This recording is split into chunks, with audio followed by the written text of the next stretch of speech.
Comrade Show with Comrade Lamte Oriake, live on Facebook and YouTube. Like us, follow us, and be the first to know. This is the Comrade Show. The Comrade Show with Comrade Lamte Oriake, live on Facebook and YouTube. Like us, follow us, and be the first to know. This is the Comrade Show. The Comrade Show with Comrade Lamte Oriake. Yes, a very pleasant evening, good afternoon, good morning to everyone who is joining us right now. This is the Comrade Show. As a matter of fact, this segment is the Comrade and Friends. My name is Comrade Lamte Oriake, and of course, as always, I'm with the friends of the Comrade, and I call them the Musketeers. I quickly want to, apologize that we are starting this section a bit behind schedule. We've been trying to sort out some technical issues.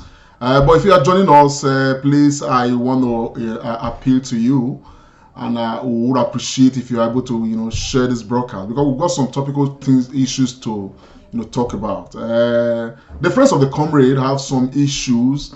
Of course, like this program, we try to address national issues, and we've got some national issues, to talk about, and of course, to look at how our democracy, our, country can grow from where it is, at least to a more enviable position, as it were.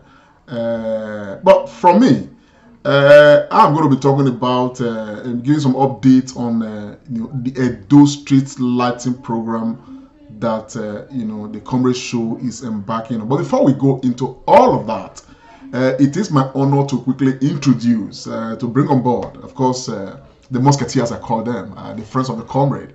I have right in the house. I'll call him a comrade now. I'm going to start with Comrade Pharmacist Austin Remembrance. Austin, please say hello to the people, bros. My brother Lamte, thank you very much. See the heavy title with the hip on me. God bless you, my brother. To our viewers, good morning, good afternoon, and good evening. Always a pleasure. We are here again for our Sunday Sunday. Once again, Happy New Year, and God bless you and plenty for joining us.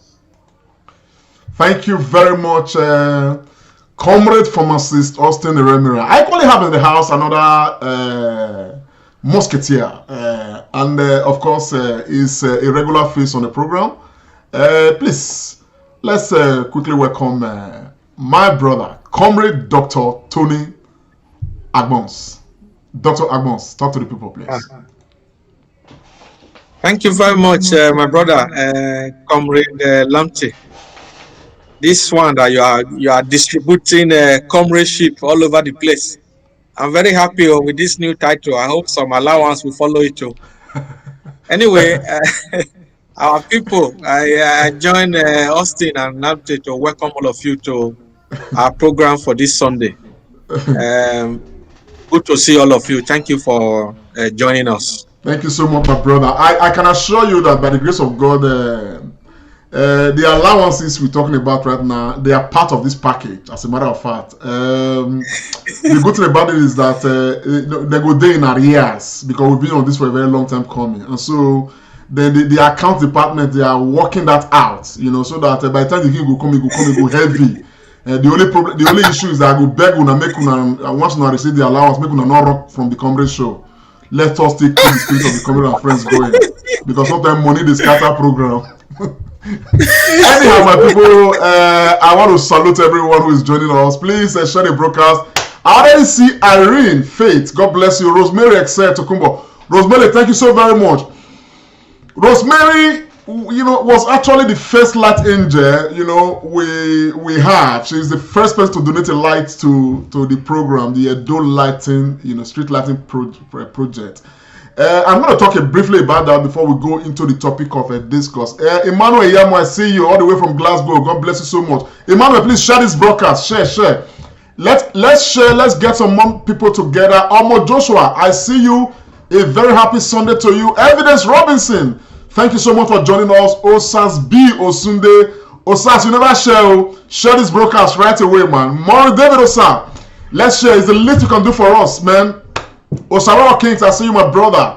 Yes. Ben Bella Osama Pran, thank you so very much for joining us. Omo Joshua, I don't call you before. Omo, share the program. Lambert Olise King Solomon, I see you, my brother. God bless you. God bless you. Kelly John, God bless you. Please, let's share the broadcast. I see all of you. MD Sosa William Prince Oduwa, thank you so very much. Evelyn Olotu, Evelyn, how are you? Ketale Stars Amiga, please share the broadcast. Get more people together so we can hit the ground running and run it proper. Angela Amufa Omo, thank you so very much for joining us. Arawa Egebo Mebe, Arawa, you are a top fan, a top follower of the comedy show. Thank you so much for your support. Thank you so very much, Buster Osakwe. Pretty Ebuwa, Patty, I promise you I owe you one. Patty is a light angel. Of course, I do remember you very much. Thank you so very much, Patty. Please, Patty, share the broadcast. Get the numbers together. So, my people, if you are following the comedy show, yesterday I was live to talk about as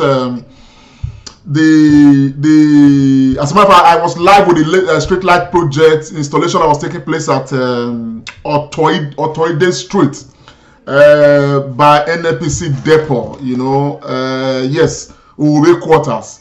And I'm going to give some updates on that before we zero into the matter proper. If you can see this image right now, of course, some of those images we actually have, of what happened. But, I did promise that later in the night, we're going to go back there to see how the matter, the result of what the job that was done yesterday.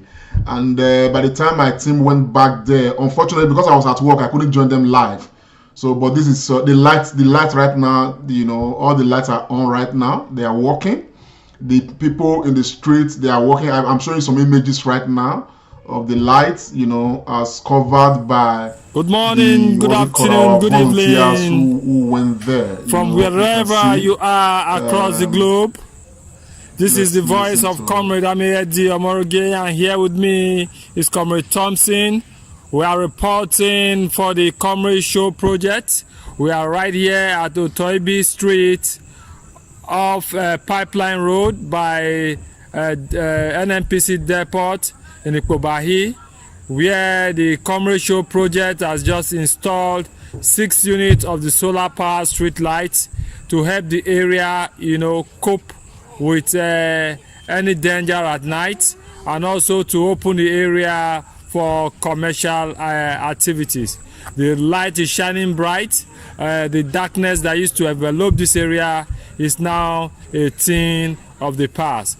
Inhabitants of the area are filled with joy and are gladdened with this project that has been exhibited today. Good morning, good afternoon, good evening from wherever you are. Anyhow, well, that was one of the volunteers of the comedy show actually, giving us that commentary, as it were. The outlook of the area right now is pretty much like this. And as a matter of fact, I am particularly, very pleased. Because I'm sure that if we go back there from tomorrow night, where the light would have been fully charged, the illumination would have been even a lot more. But in the course of last night, when they were there, they did, of course, equally have some interactions with the Okaidun, the leader of the street. And I'm going to play a excerpt of that particular interaction they had. I'm doing this just to show the pulse. To just let us into the pulse of the people and what the people are feeling about these lights, as it were. Okay, let's hear from the Okaidun. Good evening, good morning, good afternoon from wherever you are across the globe. This is Comrade Ameyedi Omoroge on behalf of the Comrade Show, and we are right here at Toibi Street off Pipeline Road behind the NNPC Depot in Ikobahi. And right here I'm with the Okaidun. We came here this morning to install 6 units of the solar power street light courtesy of the Comrade Show. So the Okaidun has something to tell us. All right, thank you very much. I want to say we are much grateful to you and all that are concerned in bringing this light onto our community.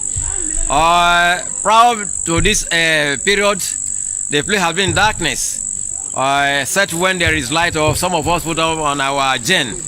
But since this thing came, this evening we've been on ground watching, and we are seeing that there's a great change and improvement in the community. The place is light up, and we're all happy that we can see ourselves brighter and better as it were before.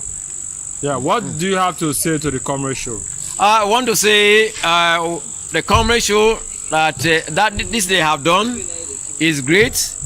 That the God of heaven will give them more power, more energy to do more for other communities who have gotten us. We also want to plead that they should also do it in other communities, that all that community will be light up as our own community, as it were.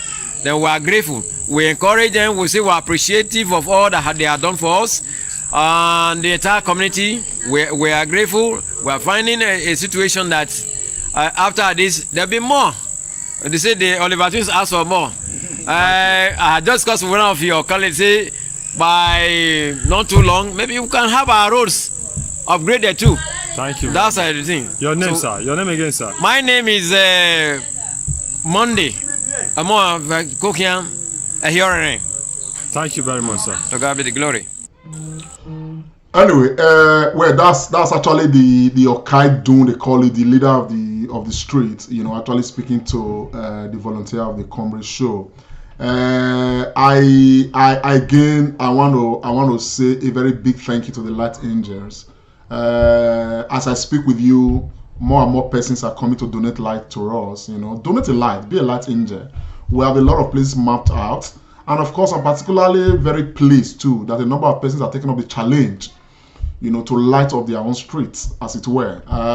Previously, people would just call me and say, "Go and put one light in my house," you know, and all of that. That's not what the problem is about. But now we have amended it. The board of trustees of the Comrade Show have said, no, we're not going to take that anymore. What we now do is, you want a light in your house. We will not negate that. We will not refuse you that. Okay, but for us to just serve only your interest, your house alone, we are just saying, look, make some move, make it at least 5 lights for the street, so that not just your house alone that will benefit it. Let the street equally benefit. If it's possible for you to, of course, you know, galvanize other people along that same street, those who have the means to, who are willing to, you know, you guys can light the entire street. So let us see more people come up. You know, I'm glad one lady now just called. She wants to light her own street as well. Her street is going to take about 10 lights. She wants to start with about 6. You understand what I'm saying? Then thereafter, she says she's going to, you know, provide 4 more. And the beautiful thing about this lady, I'm going to talk about her, Mrs. Obasui. The beautiful thing about her was that she said she was going to be providing 6 lights for her street. So I asked her, would you want the 6 light to start from your own compound? She said no. She wants the street light to start from the end. And if it starts from the end, you won't get to her compound, because her compound is actually at the very junction. She said she wants to start from the end of the street, so that the thing will end somewhere before it gets to her own house. But the fact that you not being directly in front of her house, she will now have, you know, be moved to ensure that she completes the entire street. And I thought that was a very, very wonderful gesture from somebody, and I'm very proud of that woman. So there's a lot we can do. Like I say, I keep saying, we are not taking over the job of government. All we are doing is that we are trying to fill the gaps. Some of those gaps we know that you know, given the resources coming to Edo State, you know, years to come, attention may not come to some of these areas, and that is why we are doing what we are doing. And for those who may be interested to support this light program, who may not have watched us previously, just come on, go on to our page, watch our videos. You will see us talk about this project. But just to remind us, you know, a light is for the 5,000 naira. It is solar powered. It's automatic. It comes on automatically when the night comes.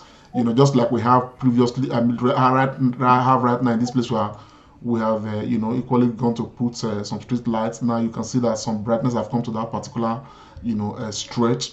And of course, this is courtesy of those who are donating these lights. They are our light angels. You understand what I'm saying? Now, so if you are willing to equally be part of this, inbox us, leave a comment there. Of course, we'll send you all the details.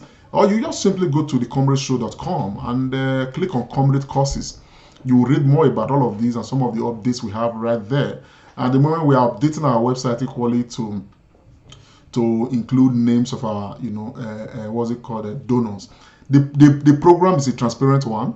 It's transparent in the sense that we don't come here to give any monetary account of anything, but we'll tell you when you give us a light, your name is inscribed beneath the light. So we're able to come and tell you that this is where your light is, just as you can see in this case. You understand what I'm saying? The inscription written beneath this particular light shows who donated the lights. If you give us 5 lights, give us 3 lights, your name will be inscribed in the lights you have given to us. You understand what I'm saying? So that is how the matter works. The program is, it's an agenda to light up Edo State together, all of us. Why? Yes, life. Why we are doing what we are doing. Our job will be complementing what government is doing. You understand what I'm saying? And of course, at the end of the day, we'll probably after some time we'll look back, take some stock, and be very sure that we have made some contributions towards the development of Edo State. That is what this whole program is about. You understand? As far as we are concerned, we talk a lot on this program, on the Comrade Show platform. We criticize government, we criticize the system and everything, but we equally are committed to contributing our own quota towards the development of our land, and that is why we are doing what we are doing. We are not alone. You understand what I'm saying? That everybody who commits resources to supporting this program, okay, becomes part of the whole program. And to all of them, they are light angels. You understand what I'm saying now? The 6 lights we just installed in this Edo Street were provided by 2 people. Mrs. Patience Ifueko and Mr. Urbano, I think, except I look at the books, but Mr. Urbano, you understand what I'm saying now? They provide those 6 lights, and we are happy. We are happy because all this is going on. We have mapped up a lot of other places. We have been to Umelu to install lights. We have been to Ewotubu. We have been to practically almost everywhere. Across the 3-4 local governments in Benin City and all that. We are still working. It is not a Benin City program. It's not a Edo South program. It's just because Benin City happened to be, the peak of so many things, and that's why we are concentrating a lot and more energy right here. But hopefully, from the end of this month, we are going to be going to Auchi. We are going to be going to Ekboma, some other areas that we have already identified and mapped out around Edo North and Edo Central. Okay, so it's a statewide program, and that is why we are saying, look, donate light. Let us do the little that we can, so that we'll be in a very good position too to be able to hold government accountable, because already we are holding ourselves accountable. It's not just a question of light. There's so many other areas too, by the grace of God, that we are going to be attending to. But last week we were at Enogi Street by Mandela's off Saple Road. Do you know what happened? Today we were invited by the Enogi of that district, okay, the leader of that particular district, okay, who saw what we did, what the Comrade Show did in collaboration with all those who donated lights. You understand? Gratitude to the family of Lawrence, who donated those 26 street lights that we put at Enogi Street. So our team went to see the Enogi this evening. You understand what I'm saying? I just want to show pictures of them with the Enogi, and that's the Enogi, the man sporting red. Comrade Ameye and Comrade Thompson are actually, flanking left and right, respectively, as it were. And of course, we equally have them here and all of that. They had a useful meeting with the Enogi today. The man is pleased, he's very happy, and this is exactly what this program is bringing to the Edo communities all across. You understand? We are not alone. We are all in this together, and I want to really, really appreciate all those who have been part of this process, who are supporting the process. Some have called. By the end of the month, we are going to do our own. Next week, we are going to do our own. Look, man, as your strength can carry you. But one thing I will always say is that this program is not for everybody. So that before anybody starts speaking from all sides of their mouth, it is for those who believe in it, those who have the means to be part of it, and those who are convinced that they want to be part of it. Those are three things that we need, to be part of it. If you are there, you are having your own doubts and all. It's okay. Take your time. Okay. Maybe at some point you'll be convinced. You understand what I'm saying now? So take your time and just watch how the matter goes. So, but my assurance and the work we are doing is to ensure that every light donated to us, okay, they are put somewhere, and of course we are able to announce where those lights are. And what we equally even do is that at the end of every installation, we try to equally send messages to the people who donated their lights and tell them this is where your lights are. Or you can visit our website. By the time it's fully updated, you will find your names and where your light is, so that you can even send people there to go and verify and all that. So it's self-auditing in itself. So on that note, really, I want to bring in my musketeers. Maybe they have one or two things to say. Austin, I'll bring you on first. Yeah. Thank you so much, my brother Lampton. Thanks to Edo State people, popularly called Edo Lights, and for our light angel. I was really happy whilst we were talking. In fact, there isn't anything to say, but just to encourage people to key into the project. I think the day that this concept of lighting Edo State came to your head and you brought it before us, that's a miracle day. And we hope and pray that this will just be the beginning of many good things that will come to our state. So I say thank you to our light angels. Thank you to Comrade Lamptey and the Comrade Show. And may we continue to see positivity in our states. Thank you very much, Comrade Pharmacist Austin Remembrance. Okay, I'll now talk to my brother, Comrade Dr. Agbons. Go ahead, sir.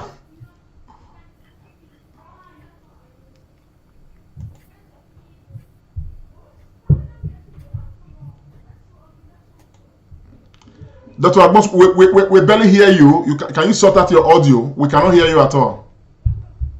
Yeah, thank you, my brother Lamptey. Yourself and Austin have actually said it all. And like we say in our language, in Edo language, Edo work moment say, away now, away.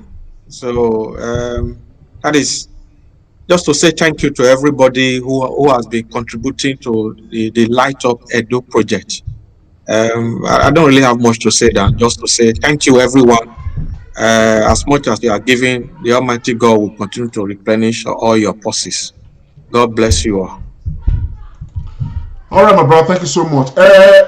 Before I hand over the baton to the musketeers, I call them, there's a matter I'm not dwelling on it. I just have to mention it because it's a matter that appears to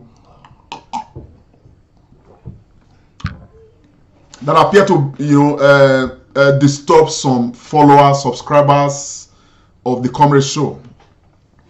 Early this morning, when I was just coming from work, in fact, I just drove. As I just parked my car, my phone rang.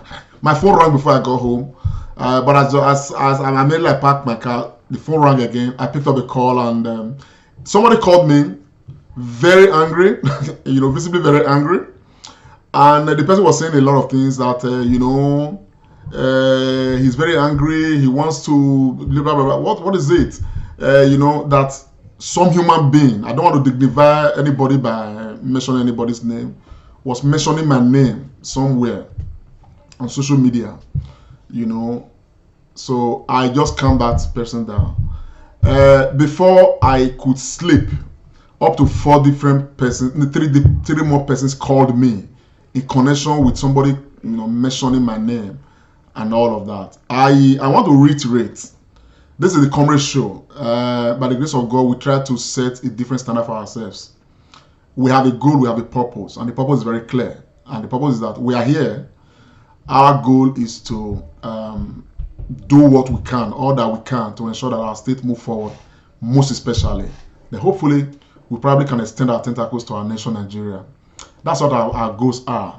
And that is why before the final court judgment, on the 9th, I was all out defending the governor of Edo State and all of that. There was a period where, within some days, some people came out, and as a matter of fact, my name was with their topic and all of that, with all say all sort of things, insult and everything. But what you can never find us do is for us to come out on this platform and begin to respond to anybody.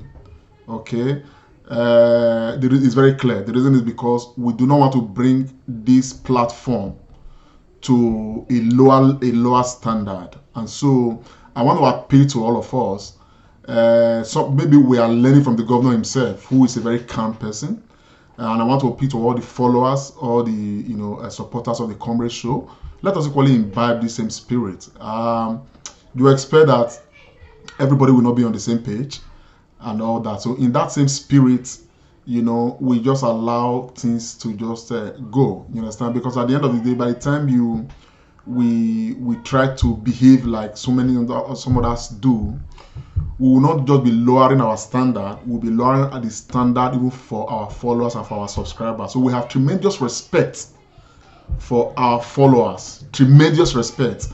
A lot of our policies here, our followers are put into huge consideration. So if we let ourselves down, you are letting everybody down, and the chain of followers we have is increasing. And so we want to keep that respect. So even while we're on social media platform doing what we do, we probably want to look at the positive things that we can do with this platform. You understand what I'm saying? And of course, maintain our respect. You understand? So for those who may want us to come out and respond to one person or the other, we can't.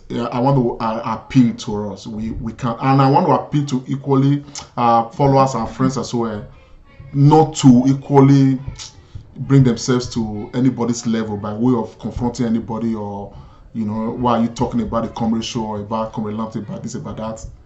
Please, so that we keep it on like that. You understand? Time will vindicate everybody at the end of the day. So that's how we're going to leave it. So I just wanted to say that I don't know how many persons out there really who are feeling very angry, very vexed and all of that. I just want to pass a general message. Some have called me, but I'm saying that, look, man, we are taking it calm. We don't want to be distracted. As we speak, we are still talking about issues of Nigeria and Edo State. We are contributing towards the development of Edo State collectively. We refuse to be distracted. We refuse to be distracted. Though where or no we did not die, you understand. But let us choose our own focus, and this is our focus. Get used to it. It's the Comrade Show. If it is not about national development, you are not going to find us there. So thank you very much. On that note, I want to pass the button quickly to. I'm going to start with pharmacist Remembrance. Comrade Pharmacist Remembrance, what do you have for us today? Thank you so much, my brother Lamptey, for that elevation. Anyway, for our viewers, I want to talk about Africa and zeroing on Uganda. Africa is very pivotal in the world. We are here to take our place. I believe as soon as we take it, the world will give us that respect that we so deserve. So I just want to talk about Uganda. They recently held their election with a young man, Bobby Wine, whose actual name is Robert Kilalunayi. I hope I pronounced that very well. He's a 38-year-old gentleman who decided to take on the mantle of leadership to give a run to a 76-year-old Yoweri Museveni, who has been in the head of affairs of Uganda for a very long time. The elections has come and gone. There were loads of issues that were not very good and pleasant. You must have seen the video where the wife and one of his daughter were manhandled by security agencies and everything. Bobby Wine gave all he has to be able to turn the tide of Uganda political landscape to the direction of where he thinks is the right one, having been under siege in some form by this leader who was seeking a system in office. All that said and gone, the election is over now, and it has been declared that our grandfather is still there, 76-year-old man. He has won the system. So I don't know what he could offer for first, second, third, fourth, and even fifth term, what will come out again in the sixth term. But that has been the African story. It's an interest to me, and I want us to talk about it because there is something to learn from Uganda experience. Two things I would like my comrade to look at today. One, how Ugandans really supported and gave this young man their support. The result had just been read. The incumbent got 59% of the vote, and Bobby Wine had 35% of the vote. To me, that is very interesting and intriguing, given the fact that even in Nigeria recently, where we had our elections with young people contesting, none even managed to get 1% of the entire vote. Granted, the turnout was low, but out of that turnout, Bobby Wine was able to get 35%, which is very, very interesting. Not only that, he has now turned his party to the proper opposition party, because before now, they used to be the FDC, Forum for Democratic Change. They had 34 seats in their parliament. But the NUP, which is the party of Bobby Wine, has overtaken them, and on this election, they've got 54 seats. It is also on the news that 34 of the MP seats were taken from the party in power, and the vice president to Museveni also lost his seat as well. So to me, that is interesting, that is encouraging, that's a ray of hope. And I would like Nigeria in subsequent election to borrow lead. When I first came to Europe, I used to hear that, oh, Labour Party lost their deposit, Republican increased their deposit. It's not in every election that you win, but they measure your success from where you were at the last election to where you are today and where you'll be tomorrow. And for me, that is a very, very interesting and a perfect place to start. I hope when we have youths, young people, fresh people who have never been in politics coming out again in Nigeria, all of us Nigerians will give our support so that we can begin to change the trend and change the narrative. So on that note, I want to call on my brother Tony. What can you make of the Uganda experience, given what I've just posited? Yeah, thank you, Austin, for your introductory speech. Indeed, I followed the Uganda election, and I must tell you that I was very impressed with the young man, Bobby Wine, who decided to take up the mantle to try to free his people from the jackboot of former rebel leader and who has been and the now president of Uganda for 36 years. He has been president, Yoweri Museveni. Like you said, and I agree totally with you, politics is a continuous moving vehicle. So Museveni is not going to live forever. I'm sure by the time he finishes this tenure, it will be like 81, or you can see he's becoming very weak. So with the foundation that Bobby Wine has laid now, I just hope that he will be a bit cautious. I know he likely is not going to be happy now because there were a lot of intimidation and violence before this election. So for me, if I was to advise Bobby Wine, I would say, okay, take it easy, get into parliament. He's like you said, his party is the main opposition now with 54 seats in parliament. So they can also be challenging some things, and Museveni will not just be having his way all through like before. So, but yeah, 5 years is a short time, and I'm sure Bobby Wine can have it go again, and he has massive support, only from the young people of Uganda. So I believe he will get there. And for us, for other African countries, like Nigeria and others, what can we learn from Uganda? What we can learn is that the young people can actually stand up for what they believe. So it is time for us as Nigerians, for us to also galvanize ourselves and stay behind probably a much younger person. I know I may get a lot of stick for what I'm saying now. Some people will say, oh, we've had some politicians who were very young and they also misbehave.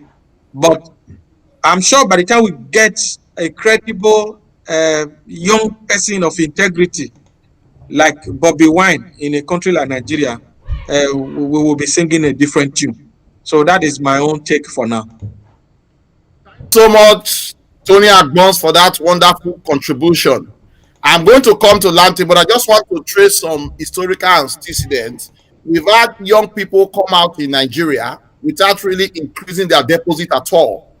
But that tide changed with the NSAS. So my question to you, my comrade, do you think there is anything the NSAS movement can learn from the Uganda experience to become a party that will be contesting for seats in subsequent election in Nigeria? What's your comments, Lamte? Honestly, I think that beyond just the NSAS movement, every Nigerian has a lot to learn from the Uganda experience. There are similarities, though, between the Uganda experience and, of course, the Nigerian, historical experience, as it were. The similarity is that at the end of the day, what we saw in Uganda, despite the result read, what we can observe in Uganda election is that the same African factor, travesty of justice, robbery of democracy, because prior to the election itself, we could see the massive support that Bobby Wine had, going into the election. And of course, for someone who has been the president of the country for over 35 years, as it were, it was obvious that everybody, had become tired. It's not like he's there 35 years and the country is the leading country in Africa. It's not like he's there for 35 years and the country is doing very well. The economy of Uganda is nothing to write home about. You understand what I'm saying? And so many things, just like we have in Nigeria, they're equally wrong, with Uganda, as it were. So I think that for Bobby Wine to come from, nowhere, and of course, they are generously able to give him, 30-something% of the total vote cast. I mean, generously, after, everything, that happened in the course of the election. I think that there's a lot that we can do. A little push more. Of course, the narrative is going to change in Uganda. And I think that in the Nigerian case, we have come to that same level as well. We are equally tired of the kind of leadership we have. As a people, we are tired of the kind of system we have. As a people, we want change ourselves. And increasingly, all these people who are already, in their 70s, vying for political leadership in Africa and all of that, we have seen that it's become highly counterproductive. You understand what I'm saying? And that is why some of us are advocating seriously that going to future elections, the old men who aspired previously should now begin to mentor younger people. And also young people, it's not a question of just, imitating Uganda right now, or following, the footsteps of Uganda, or following what, the inspiration of, Bobby. I think that the process of taking over governance by the younger generation, actually need to start as early as yesterday. We need to start a very strong movement right now.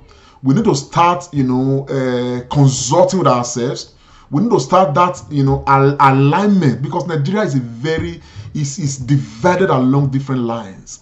We need to come to that agreement to say, man, look, this is the agenda. Right now, President Buhari and, of course, all the goons around him, they are unwilling to budge, to even listen to the issue of restructuring Nigeria. So if this is a top burner for many of our youths, from south to southeast to southwest and all of that, and probably to core north with some of our northern youth as well, I think we need to start, that cross current, that movement, so that by the time the election comes proper, we are resolved in our movement, that no amount of money they are going to bring that is going to, break our ranks.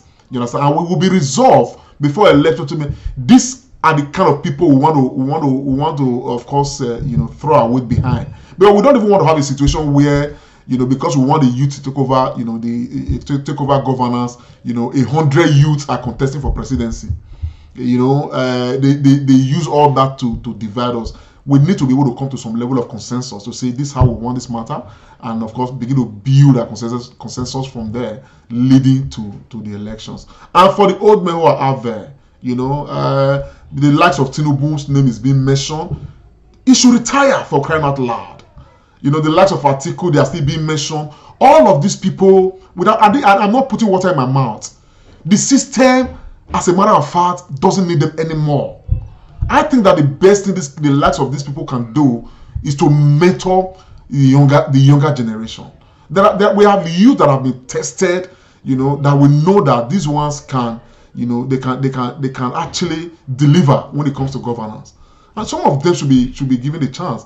They should equally come together and harness themselves. You understand what I'm saying? Now set the agenda right, bring everybody together, and let us see how we can pursue for this change. Not just for the presidency of the country, but let us begin to look at it from our local government, from our councillor level to state government level, and of course to state house of assembly, to national assembly, and of course to the presidency of Nigeria. So let us not look at just the apex alone. We must look at this from the cocoa below, from the very base of it all. We need younger generation, people who are conscious, who are dying for change, who want to serve for the glory of service, not for self-serving, self-serving ideas alone. You understand what I'm saying now? That way, we will just get it right. That's my opinion, my brother. In the course of your depositing, I counted how many times you used the word change. It was actually 10 times. And that is a problem because many people will argue that we all clamor for change, and that is the change we have now. So I just want to ask my brother, Tony, who is the master of data and master of words. Can we begin to define what change is in suspect election in Nigeria and indeed Africa? I was also counting the number of change that Comrade Lamte was using the word, he used this so many times. To be honest, any campaign now in Nigeria that comes with the slogan change is going to be very difficult to, and not lie you, my brother, because in 2014, 2015, the mantra of the APC and President Muhammadu Buhari and his party was they are going to bring change, and that is where we are today. So that one go hard. So, like Lamte have said, the time is now for the NSAS movement to really galvanize. We need to throw our weight behind just behind one candidate, because even in the last election in Nigeria, we had some very vibrant young people. I'm going to just mention some names. We had like the Sowares, we had Donald Duke, we had I think Marioga or something. I can't really remember his name. Duro Daye. These were very young people, but they were all divided. So the Ezekwesili was also there. So the division was too much. So the thing we can learn from the Uganda people is that, like you said, 54 seats in parliament, that is huge. Because in terms of governance, people, you can talk as much as you can, but things are easier to change when you are in the parlor of government, not in the corridor, or when you're not even outside the door. So for me, I think we just need a complete reversal of the status quo that we have in Nigeria. But something that even the elderly ones will be holding on to now is that, they can even say, look at America, Donald Trump was 74, Biden that is coming in on Wednesday is 78. So that argument can also be there that, it's not a question of age.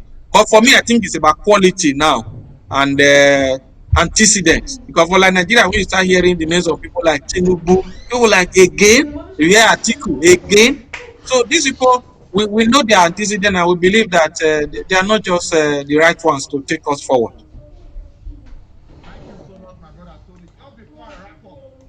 I will come back again to my very distinguished comrade to say, with the Uganda experience, Is there any hope for Nigeria and indeed Africa? Just 2 minutes. Lamte. Comrade Lamte. Please, okay. Yeah. Yeah. Yes, go ahead, sir. I can hear you.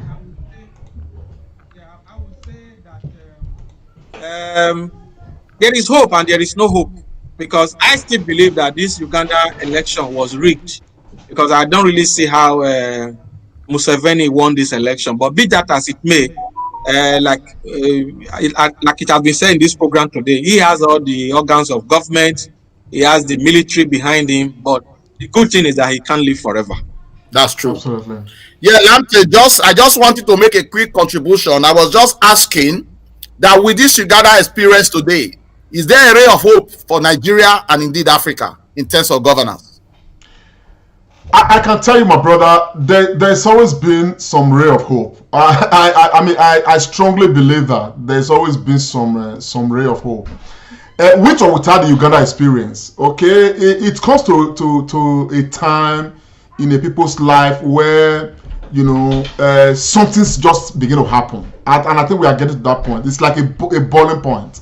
The issue of EndSARS was very exemplary in itself. Nobody ever thought that it could happen. You understand? But it did happen, because the time for an agenda like that, for an idea like that to, you know, to hold sway, you know, was just the time it did and all that. So I think that sweeping change is going to come. You understand? Uganda is not going to set an example for Nigeria. I can almost assure you on that. You understand what I'm saying? As a matter of fact, I think that Nigeria probably is the one setting the example for Uganda. You know, if you look at Uganda is just about 9 million population or so, or less than 12 million. Nigeria is a mighty country of, you know, estimated to be even more than 200 million, you know, presently as it were, and all that. So Nigeria is going to set an example for herself. We are not going to look at Uganda. I think that the last election, you know, did throw up some of these issues, like you know, Dr. Agbons mentioned. We had some young, you know, very dynamic, erudite young men who contested and all that.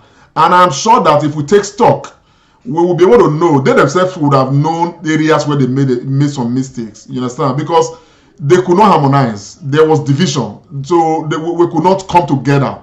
I think that unity is a strong thing right now, the element that we can pursue. And that's why I say we can start that process as early as yesterday. That's one. The second aspect is that there is no way we are not going to talk about change. Change is going to be very key in any process. Because at the end of the day, what we really need is change. You know, the narrative in Nigeria right now, you know, the status quo, we see that it's retrogressive, it's repugnant, it's unacceptable. And the only way to approach this narrative is to change the narrative. If you are telling me that the next president of Nigeria is going to be Tinubu, it means that we are remaining in the same position. If you are telling me that the next president of Nigeria is going to be Atiku, it means that we are likely going to remain in the same position. But if you tell me that the next president of Nigeria is going to be Governor Baseki, okay, I can almost beat my chest to say Nigeria is set to experience change. If you tell me that the next president of Nigeria is going to be what's this man? This man, former Anambra State, is it Anambra Abia State or Anambra? Is it Obi? Peter Obi is going to be the next president of Nigeria. I can almost tell you that Nigeria is set for change. So we have some erudite young men who are not in their 60s or in their 70s, who are just within between 40s and their 50s, who can actually set the pace, because we have seen the antecedents. We've amongst the governors we have, Governor Baseki is outstanding. What's it called? Sorry, though we always come into my this thing. The Cross River State governor is becoming very outstanding, and Peter Obi is an outstanding personality. You know, and we have some, you know, erudite personalities as well like that. Like we mentioned, the likes of Dorotoye, Abe Showore, and all of that. These are guys too who can actually equally be around that same corridor. That's talking about presidency. But I think that, like Obama said, he said change does not come from top downwards. It happens from down upwards.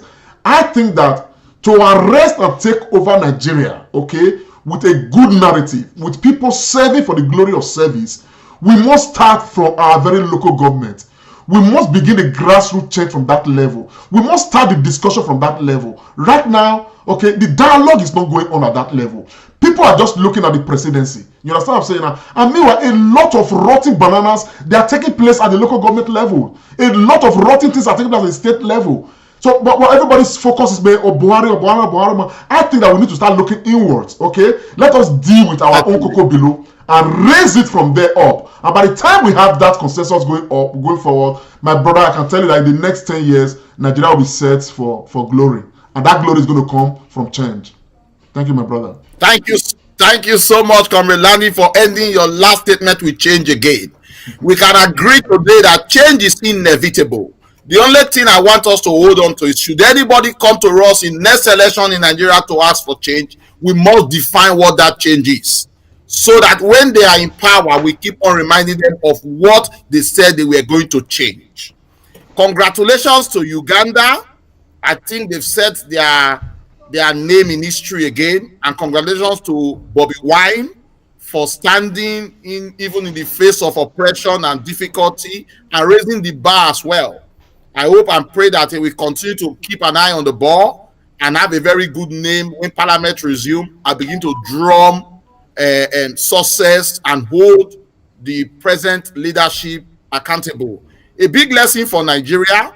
There are so many lessons we are learning. Hopefully, in the next 3 years, all these lessons would have come to fore, and we can then use them to reshape our policy and polity. And also, too, we mustn't forget, restructuring is very key. If we are going to have a change from down to top, we must restructure. So on that note, I want to thank you, Comrade Lamptey, and my brother, Comrade Tony Agbons, for your contributions. And we hope that in the near future, we'll be talking so good about Uganda and always about Nigeria. So, Tony, the button is to you, please. Yeah, thank you, Comrade Austin. This new use of comrade title, I'm trying to get used to it. The issue I want to bring up is something that we all know about. On Friday, the 15th of January, we had the annual Armed Forces Remembrance Day in Nigeria. That is a day set aside to remember our fallen heroes, those who have paid the supreme sacrifice for our nation in the defense of Nigeria.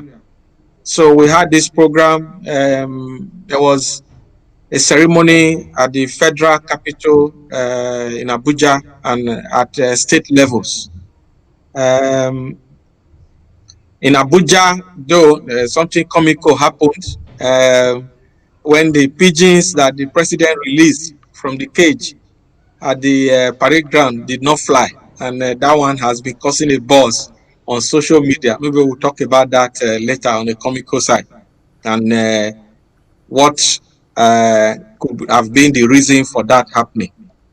But just to situate this discussion, actually for much of our younger viewers and some other folks who may have forgotten, the choice of 15th January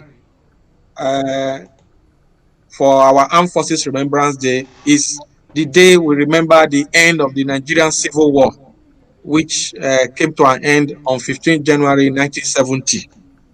We will recall that after our independence from Great Britain in 1960, Nigeria had we were running a parliamentary system of government.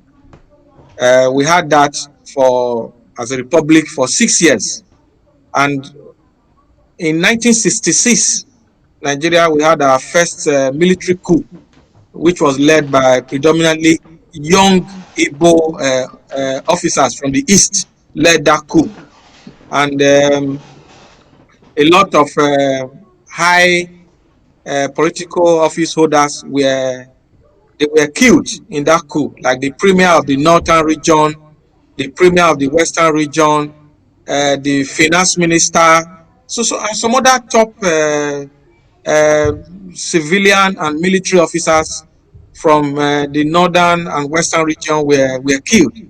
Um, this is where we lost our regional government in July 1966 when there was a counter coup led by predominantly northern officers that brought General Gowon to power. Anyway, fast forward a few months later, there was a pogrom and the killing of a lot of Easterners in the north, and all that other things led to other things, and the Nigerian Civil War began in 1967. Uh, Over 3 million Nigerians lost their lives. So, but the war eventually ended in 1970. So, but as we speak, this is 51 years on. The country is still grappling with some of the issues that led to the Civil War. Bad governance that led to that first coup, mistrust that led to the counter coup, the unitary government that the military government introduced in 1966, that is General Agbeyu Ironsi. So, Comrade Lamte, I'm going to start from you. What is your take about this Armed Forces Remembrance Day and where we are as a nation? Is it just an annual ritual we have to do? What is your take, Comrade? To be very honest, it has just become a ritual. It bears no significance, really. It's supposed to be significant, but it becomes just a mere ritual, because ordinarily, when you are remembering, the fallen heroes, okay, it should, be a greater symbols. It should be a bit more symbolic, with respect for those who have paid the ultimate sacrifice in service to their nation, as it were, and of course to assure those who are alive that, of course, this exercise is one that makes a lot of meaning. I can tell you for sure that many of our fallen heroes, okay, still have their families not well cared for. Many of our fallen heroes, still have issues of nobody actually concerned about them. You understand what I'm saying now? So the ritual of Armed Forces Remembrance Day has become a ritual, where some people are even use the means to even siphon the resources of of the country more, even steal more from the coffers, and of course without actually paying due respect to the families of those that have paid the ultimate sacrifice. Apart from that, it ought to be an exercise where we take some sort of reflection into where we are coming from, where we are, and of course look at areas that we need to apply some changes and see how we can improve on securing lives and property better, and of course securing the lives of our service personnel, as military men and all that.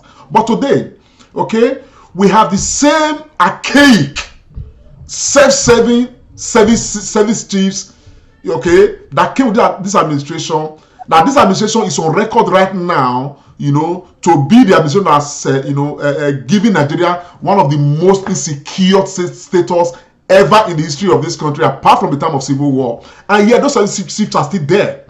This administration has spent trillions of naira procuring equipment, and yet we see videos of our military men not even having enough equipment to even confront homegrown terrorists. Now the most grievous aspect of it all is that a lot of our soldiers are dying.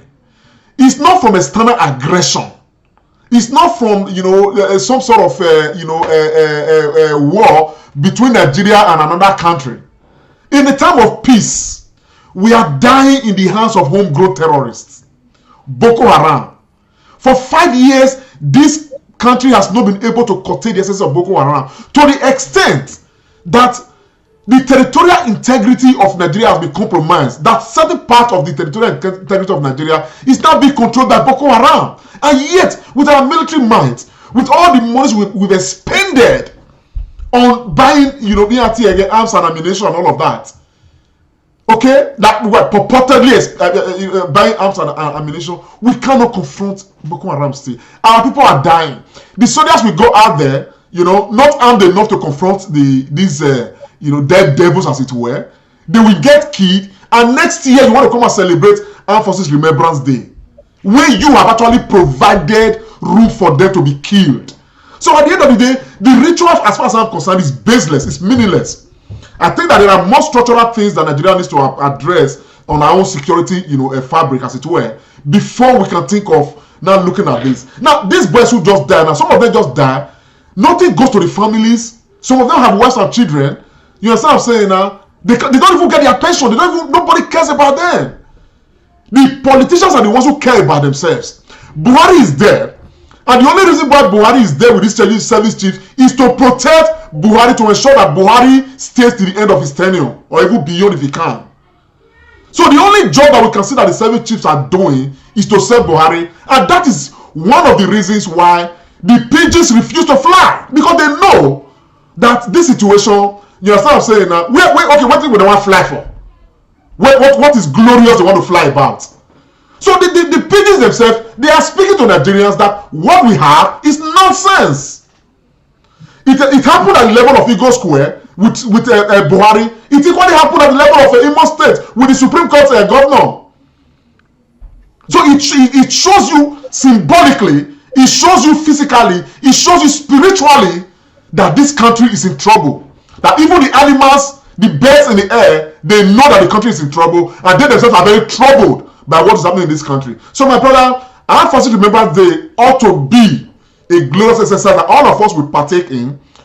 We reflect soberly about the state of the nation, and of course equally use it to sort out a number of things around our military men, okay, that have paid the ultimate sacrifice. But that is not the case, my brother, and to that extent I think that it is nonsense, with all due respect to the people that have paid the ultimate sacrifice. May God bless them, may their souls rest in peace. But for those who are benefiting from it, for those who are happy to organize it without actually looking inwards to see the things that we can address with it, it's a shame. To be honest, it's a huge shame. That's my take. Yeah, thank you, comrade, for all you have said. And I believe that those in authority, they are watching and listening. It is really a sad commentary about how I have a friend who is a military veteran. In fact, he belongs to an association. Every day, even sent me some videos this week. They are chasing pension. They are chasing allowances, healthcare. In fact, the retired the members of the Nigerian Legion, all they are going through the suffering. This shouldn't be, because it will not. Every time we complain about morale of our armed forces and the police who are fighting against the internal insurgency we are fighting. So when there is no, those who are in service are not being looked after, those who are retired are not being looked after, morale will definitely be low. So, and then I like the what you touched on about lack of equipment and the billions that are budgeted. Is a sad commentary on how we run our military system. So, Comrade Pharmacist Austin, what is your opinion on this Armed Forces Remembrance Day? Thank you so much. I didn't know that Comrade Lantin now goes to the mountain, because he was speaking spiritually of the pigeons that refuse to fly. But I believe in due course we are going to talk about that. Like Comrade Lantin said, it's supposed to be what we call a very big day in history. In the United Kingdom, on Armed Forces Remembrance Day, you see all the litany of past leaders coming together to venerate at the cenotaph as a sign of respect for these people that have died and paid the supreme sacrifice. But for our country, like Lamte said, it has just become a mere ritual. Because what makes something good is the value that you attach to it. So if people are falling and they've died for our country, they still don't get their pension, whatever is accrued to them, they don't get. And even the country, many years after, is worse than it was before. Then you ask yourself, why did I die? Why did my family member lay his life or is so alive for this? So it is a lesson for the Nigerian state at the moment. It is a lesson for leadership. It is a lesson for those in government. It's also a lesson for us citizens. We need to begin to appreciate our country and appreciate life and value it. Let me give you, for example, if you find yourself in the United States without papers and you decide and you are granted permission to join the military, it will take you only 3 years after you've been commissioned. They will not only look after you, you can bring your entire family from any part of the world. And all you need is to serve the military in the United States for only 5 years, and you carry the toga veteran. Not to even talk of those that went to war and eventually died for the United States military or the United States Army. You see how they reverend them. Will you not be proud to die for such a country? The answer will be yes. Can our military men, both Navy, Air Force, and the soldiers, be proud and happy to die for Nigeria to eat just now? The answer is obviously no. So for that Remembrance Day to be meaningful, to come back to history to make sense, we that are living need to change that narrative. Because even the families of those fallen people would think they died in futility, they died for nothing. You trace our historical antecedents from when we gained independence to now. What has really changed, Tony? Not much. We are still where we are. And the painful part is, what can we tell Buhari? What can we tell Obasanjo? What can we tell those leaders who even experienced this death? They were part of the war. So it's even supposed to be more painful to them than to myself, yourself, and Lamte, who are younger. Some of us did not see this civil war. We were told and we read it. Those that are in power now, we are in the military. They were part and parcel of it. I believe they must have lost 1 or 2 friends that were close to them in the course of war. But it doesn't seem to even make any meaning to them just now, which worries me. So in conclusion, it's supposed to be an epoch event full of significance and real meaning. But our Nigerian today doesn't give that impression, and that is really sad. I hope and pray it will change in the near future. If not, it will just be a mere ritual and sacrifice. But on this note, I want to pray for the souls of the departed, for their families, that they will continue to rest in peace for paying the ultimate sacrifice for our country, Nigeria. Amen.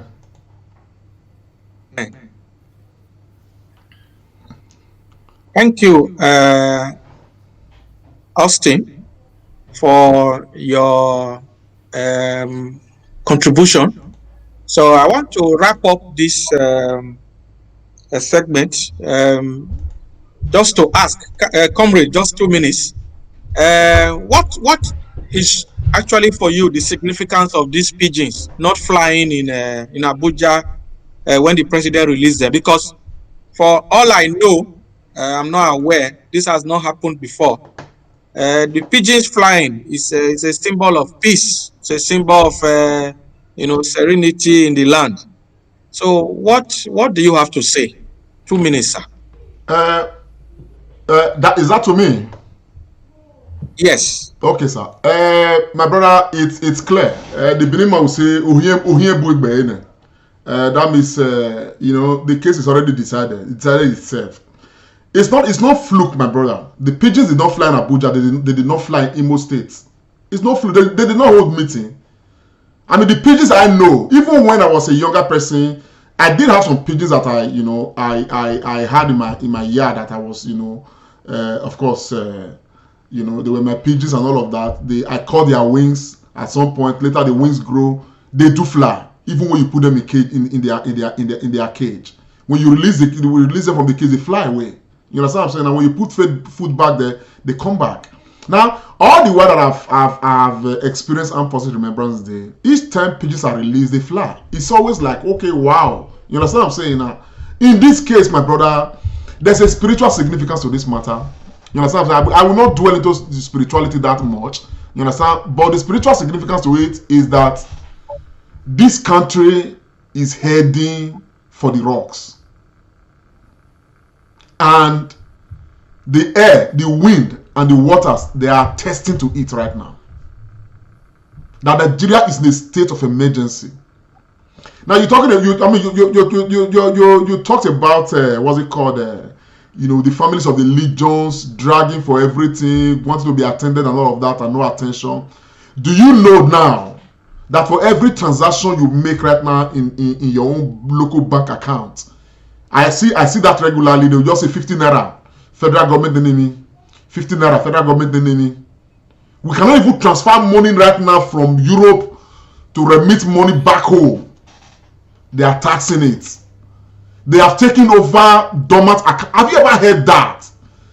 They are not targeting dormant account, which means that if you don't operate your account within a few months, they can declare it dormant and take your money because they want the country to survive. Now the question is, all the billions we have borrowed, where are they?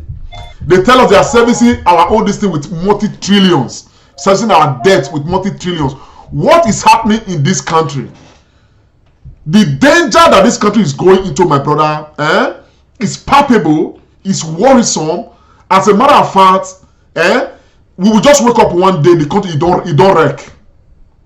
Totally, like point of no return. And in the midst of this, the level of insecurity in the country is alarming. Boko Haram is ravaging everywhere. What's it called? Herdsmen are legalized to carry weapons. Even when the constitution of Nigeria bars anybody from carrying, weapons, herdsmen are illegally legalized by the federal government to carry weapons so that they can kill anywhere they get to make their cows graze. And who are the owners of these cows? Your Buhari. Buhari is the owner, is a major stakeholder in all this, cow business. And now they've legalized them to carry weapons. Amotekun has sprung up from the western region. Northeast security enemy has already sprung up.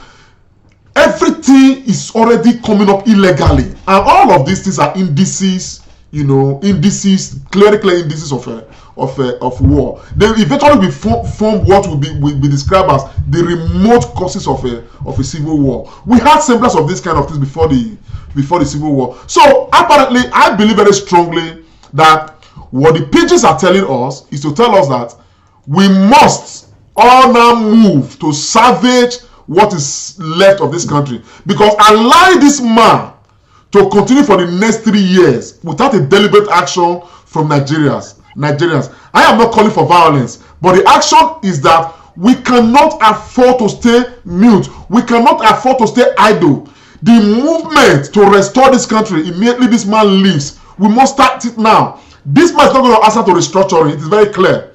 What are we not doing as people of Nigeria to galvanize ourselves, to have that central focus, to know exactly what we want for ourselves, to ensure that we take over Nigeria and begin to deliver on the dividends of what we want how Nigeria to be. First, restore the country to a level where it can be salvaged.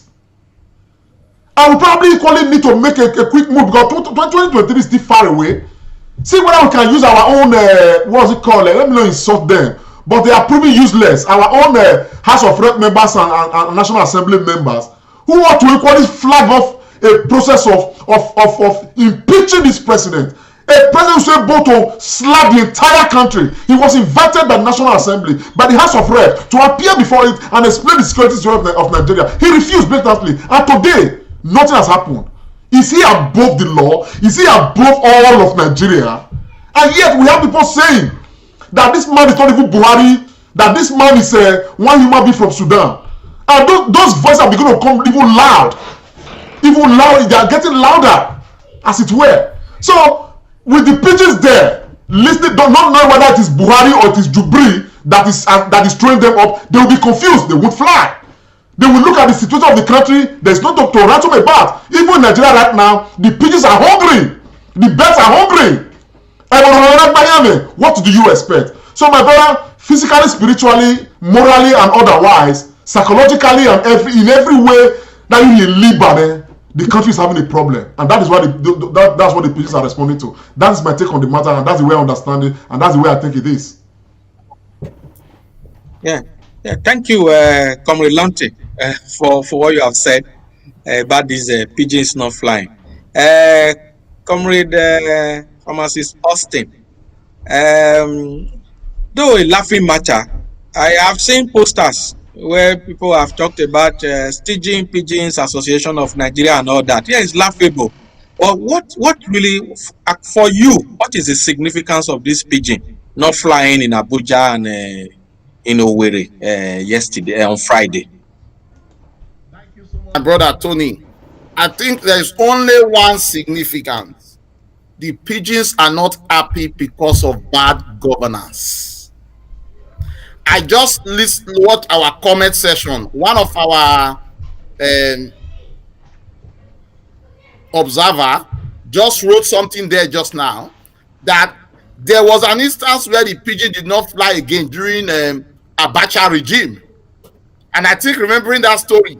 So what does that suggest? The pigeons begin to understand repression.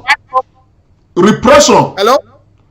Repression. That's it. So they are hungry. And somebody just also said the pigeons did not get palliatives. You see? So in all round, God is telling us.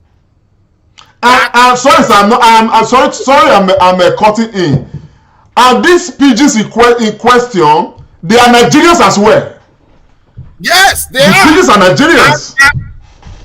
And they were also incubated over a long period. Information reaching me also said that the money meant for feeding for them was also diverted. Absolutely. So you see, my brother, God, we as humans, we've spoken. God is now using even the animals of the world to speak to us. To now speak. Even a baby that has no energy, if you chase the birds, they will certainly do some form of flying. Even pepeye that is naturally walking on the floor sometimes would also fly. So it portends something not very good for us. I hope the government would know and try to read some meaning to this. The pigeons are asking for restructuring. They don't want to go anywhere. They're asking for good governance and leadership. They don't want to go anywhere. The pigeons don't want to fly up north because there's Boko Haram. They don't want to come down south because of kidnappers. They are also worried that there is no road for them to go from Abuja to Benin. So in everything, they are not happy. The pigeons don't also want to fly because there's no university to go to. ASU is currently on strike. The pigeons are not happy because there is no hope for them. My brother Austin, sorry, I want to drop this in between your old talk. You will continue, sir. Just give me one minute. Do you know there is a reflection in this matter that I want to allude to? Do you know that there was this joke, by one of these comedians a long time ago? He said, the family of a rich man, the wife was pregnant, the rich man's wife was pregnant, where there's abundance, supply, there's palliative, there's everything. And when the woman wanted to give birth, with ease, the baby came out. You understand? No wahala. Baby cried, everybody was happy and all of that. Then another child from a very, abject, poverty-stricken family like that. A woman was pregnant, no food, no palliative, nothing. And when the woman was to put to bed, she was in labor for days. The baby refused to come out. They will tell the woman, push the baby, she will hold the intestine for where now which family do I want born me into? This family. For where? For hours and days the woman was in labor, she not picking not come out because you know where you want come out from. But the one coming from a rich man's family came out easily because you know say everything there, no wahala. But the one coming from poor man's family is still labor for a very long time. So these pigeons, you saw them, they threw them by force. They came and say for where I want fly go. Where nothing there. Now one fly go. So it's a reflection of how the society has become. I just wanted to throw that light this thing to it, my brother. Austin, continue, sir. Thank you so much, my brother Lamte. And Tony, just to also say, a government should now be having some form of retrospection to see how things are going. Do you know that the APC government came out to blame PDP that they are the reason why the pigeons did not fly? That's to show how insensitive they are to the yearnings and the cry of Nigerians.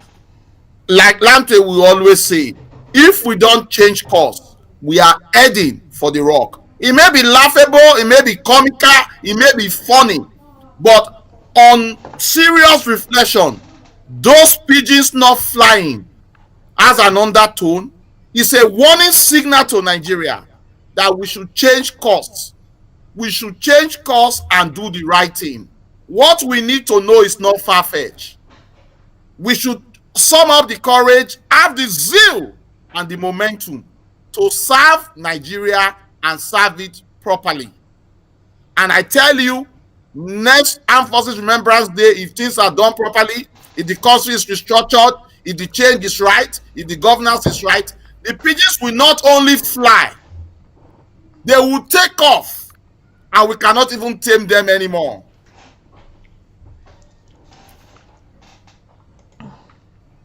Thank you, Austin and Comrade Lamte, on this pigeon not flying. The report also reaching me. This is another comical report also reaching me. Has it that the Minister of Information, Lai Mohammed, has said that the pigeons were given sleeping injections by the opposition to embarrass the president. That's actually how they have run this government. It is how they have lied and lied to run this government. That has also reached me. Somebody posted that on Twitter, but I know it's a joke. But that's to show you, Nigerians, we have a way of laughing about, like Fela said many years ago, suffering and smiling. We have a lot of ways of making fun out of very difficult situations that we find ourselves. But I think, like both of you have said, we need to move away from just doing this Armed Forces Remembrance Day like a ceremony, annual ritual. There is no veneration, there is no respect for serving officers, there is no respect for the veterans who have those who have died, their families they have left behind, they are not looked after properly, and all that. So we need to change all this status quo, and people should be able to join the armed forces, because the way we are going, we may even get to a time people will never want to enlist in the armed forces, and that will not be good for the protection of our sovereign nation. I think that is where I will end my own section of the program. So I'll go back to you, Comrade Lamte Oriaki. Thank you so much, my brothers, the Musketeers, Comrade Tony Agbons, and of course, Comrade Austin Iremira. God bless you so much. So, viewers, it's been a comrade and friends, and there's a comrade show. My name is Comrade Lamte Oriaki, and of course, we'll be having some time with, the Musketeers on this very segment of the program, the Comrade and Friends. This is a program we use to look at national issues most especially, and of course talk about things happening to us, and probably look at ways that we can actually change from the status quo, of course, I'm talking about a better narrative for the Nigerian state, most especially, but equally, we do talk a lot about Edo State and of course happenings around, and of course that's what we've been doing. My people, some people now regard this program as a Sunday tonic, of course, because we are always live 5 p.m. every Sunday. If you are there and you are not yet following the Comrade Show, and you have not subscribed to our YouTube channel, because right now as we speak, if you are watching us on YouTube, we are calling live on Facebook. If you are watching us on Facebook, we are calling live on YouTube. Subscribe to our YouTube channel. Of course, equally follow our page on Facebook. If you are carried, you can like the page as well, and this is all part of giving us some encouragement, and of course it enables you get notification whenever we are live. On that note, my people, I want to say a very, very big thank you while I call on my brothers and Musketeers, and I'll start this time with Comrade Dr. Tony Agbons to just say a parting goodbye, at least for now. Dr. Agbons, please. Yeah, thank you very much, our people all over the world watching us on both YouTube and on Facebook. Thank you for being with us today. Thank you for your comments, and thank you for all that you are doing, to fly the flag of our country, Nigeria. God bless you all. Thank you so very much, Comrade Dr. Tony Agbons. I equally have in the house, of course, to say a parting goodbye. Comrade Pharmacist Austin Remira. Thank you so much, Comrade Lamte. Just to say to the Americans, we hope that by Wednesday will be peaceful, where President-elect Joe Biden will take the oath of office.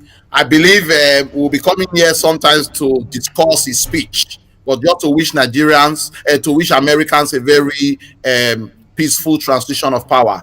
And to our viewers, thank you so much for joining us. You've made the show tick. Thank you for being part of the Sunday Tonic. I wish you a very good evening, Happy New Year, and also just to resound, COVID is real. Let us follow the protocol. Thank you. Yes, thank you very much, Nigerians. I particularly thank everyone who's been part of this process. I thank you because, of course, you guys make the program what it is. On a parting note from me, I would like to, say, to tell, to assure the pigeons that they should be patient, that a better day is coming for Nigeria. And of course, some of us are going to be part of that process. Nigerians who are alive today, by the grace of God, God is going to sustain our lives to be part of that process to ensure that Nigeria becomes a better place for all of us. So the pigeons, hopefully, in the course of time, they will fly and fly freely. But this time, they should keep on giving us a signal, to say that things are bad and that we should take some action to restore Nigeria to some glory. On that note, my people, I want to say, may God bless you all. May God bless Edo State. May God bless the governor of Edo State. Of course, may God bless Nigeria and Nigerians. My name is Comrade Lamte Oriaki, and it's been the Comrade and Friends. I'll see you again. Until then, bye for now. Make Comrade Show with Comrade Lamte Oriaki. Live on Facebook and YouTube. Like us, follow us, and be the first to know. This is the Comrade Show. Make Comrade Show.